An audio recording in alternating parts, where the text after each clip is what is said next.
33e dimanche du temps ordinaire. Le Seigneur soit avec vous. Et avec votre esprit. Évangile de Jésus-Christ selon saint Luc. Gloire à toi, Seigneur.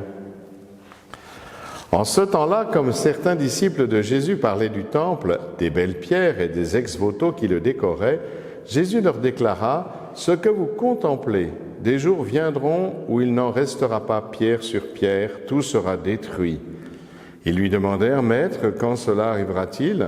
Et quel sera le signe que cela sera sur le point d'arriver ?» Jésus répondit : « Prenez garde de ne pas vous laisser égarer, car beaucoup viendront sous mon nom et diront : c'est moi, ou encore le moment est tout proche. Ne marchez pas derrière eux. Quand vous entendrez parler de guerre et de désordre, ne soyez pas terrifiés. Il faut que cela arrive d'abord, mais ce ne sera pas aussitôt la fin. » Alors Jésus ajouta : « On se dressera nation contre nation, royaume contre royaume. Il y aura de grands tremblements de terre et en divers lieux des famines et des épidémies.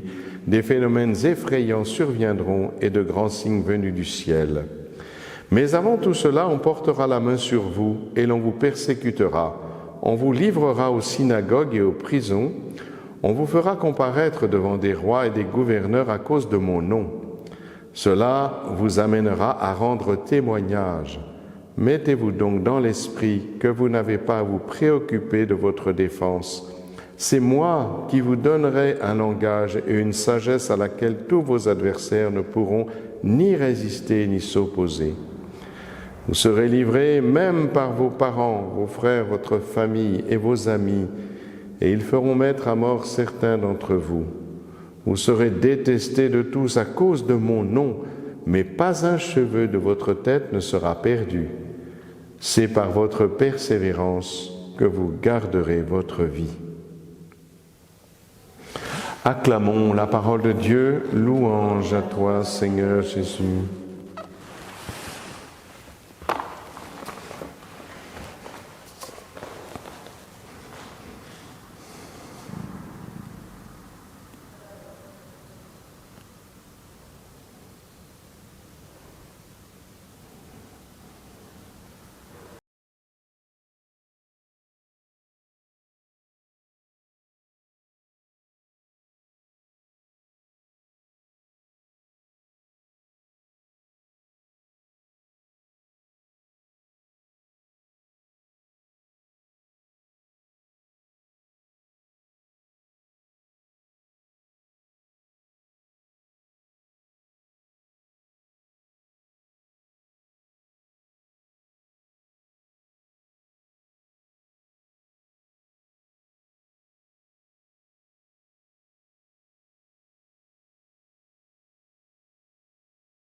Il y a bien longtemps, faut dire que j'avais 17 ans, un jour quelqu'un sonne à la porte. Mes parents étaient absents, donc je vais ouvrir, et là je vois deux personnes sympathiques, souriantes, etc., qui me disent : « Savez-vous, jeune homme, que c'est la fin du présent système de choses ?»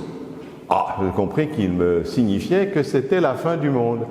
Et ils commencent à me décrire, font tout ce qu'on entend dans cet évangile, des guerres, des tremblements de terre, des choses épouvantables, enfin bref, voilà. Donc, et puis ils me disent, Bible à l'appui, bien sûr, voilà, c'est la fin du système de choses, du présent système de choses, et la fin du monde sera pour 1970. Ah, j'ai appris plus tard, bien sûr, que c'était des témoins de Jéhovah dont je ne connaissais pas l'existence.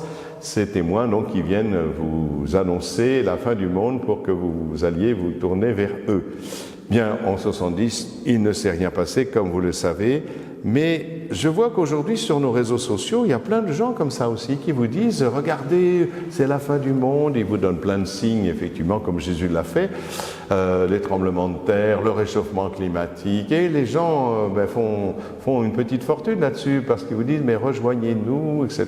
Et vous voyez tous ces gens qui vous font peur, quoi, en fait. Moi, tout ce que je sais, c'est que le Seigneur, dans cet évangile, a dit non, ce ne sera pas encore l'heure. Ce n'est pas parce qu'il y a des choses abominables, il y en a toujours eu, d'ailleurs, regardez l'histoire des hommes, que c'est l'heure.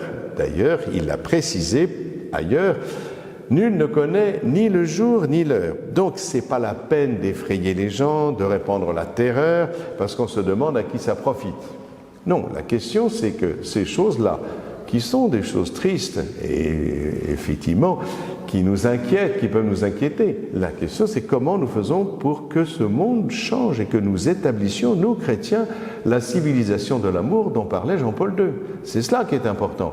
C'est pas de se dire c'est demain la fin du monde. Ça ne sera pas demain la fin du monde, c'est peut-être cette nuit, mais ça peut être dans 1000 ans. Donc arrêtez de vous inquiéter sur ce genre de choses et vous laisser inquiéter par des tas de gens qui profitent de votre crédulité. Par contre, il y a une chose que nous connaissons, que le Seigneur décrit et qui est bien vraie, et dont nous sommes sûrs, c'est que les chrétiens sont partout persécutés.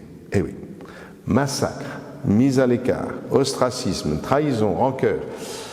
Trahison, rancœur d'ailleurs qui arrive aussi quelquefois au sein même de notre Église. Mais oui, mais cela ne signifie pas la fin. Cela signifie simplement que le démon se sert de nos faiblesses. Mais ce qu'il nous faut retenir, ce qui est important dans cet évangile, c'est que pas un de nos cheveux, pas un cheveu de notre tête n'est perdu. Vous vous rendez compte? Les cheveux, vous en perdez tous les jours. Vous en laissez dans votre peigne, dans votre lavabo, etc. Vous n'y prêtez pas attention. Eh bien, Dieu, lui, connaît ce cheveu. Eh oui. Ça veut dire que notre vie est incroyablement précieuse. Ce que nous sommes tout entier est incroyablement précieux. Voilà ce qui est important. Alors les hommes peuvent nous faire du mal, les gens peuvent effectivement nous persécuter, mais la véritable question, c'est que Dieu, lui, nous entoure de son amour. Alors, ça ne nous protège pas toujours des coups, c'est vrai, ni des blessures, c'est vrai, mais nous savons cela et cela nous permet de tenir. Cela a permis de tenir à tant de gens au cours des siècles depuis le début du christianisme. Rappelons-nous aussi, quand nous sommes un peu désespérés, que le Christ lui-même a accepté de passer par là. Sur la croix, vous savez, il reprend ce psaume, le psaume 21. « Mon Dieu, pourquoi m'as-tu abandonné ?» Et tout ce psaume décrit la crucifixion de Jésus peut-être par avant, 600 ans avant à peu près, et voilà, ils ont percé mes mains et mes pieds, ils se sont partagés mes vêtements, etc. Donc tout cela, mais l'important du psaume c'est la fin. Tu m'as entendu et je louerai ton nom. Voilà, c'est cela qui est important. Bien sûr, on peut passer par des phases de tristesse, l'impression que le Seigneur nous abandonne, mais ce n'est pas le dernier mot. Le dernier mot, c'est de savoir que nous sommes précieux aux yeux de Dieu. Et vous voyez, ce que le Christ nous demande, c'est une seule chose, c'est la persévérance. C'est le mot qu'il a employé, la persévérance. Autrement dit, c'est la fidélité qui nous permet de ressembler au Seigneur Jésus, qui jusqu'au bout a été fidèle. Vous savez, dans la Bible, quand Dieu parle, il dit « Si toi tu n'es pas fidèle, moi je resterai fidèle ». Eh bien, le Seigneur lui a été fidèle jusqu'au bout. Et la seule réponse possible, c'est justement cette fidélité. Or, en hébreu, le mot fidélité rejoint le mot amour, c'est le même mot d'ailleurs, le mot chesed, qui signifie aussi bien l'amour que la fidélité de Dieu. Eh bien, soyons fidèles pour connaître l'amour, frères et sœurs. Amen.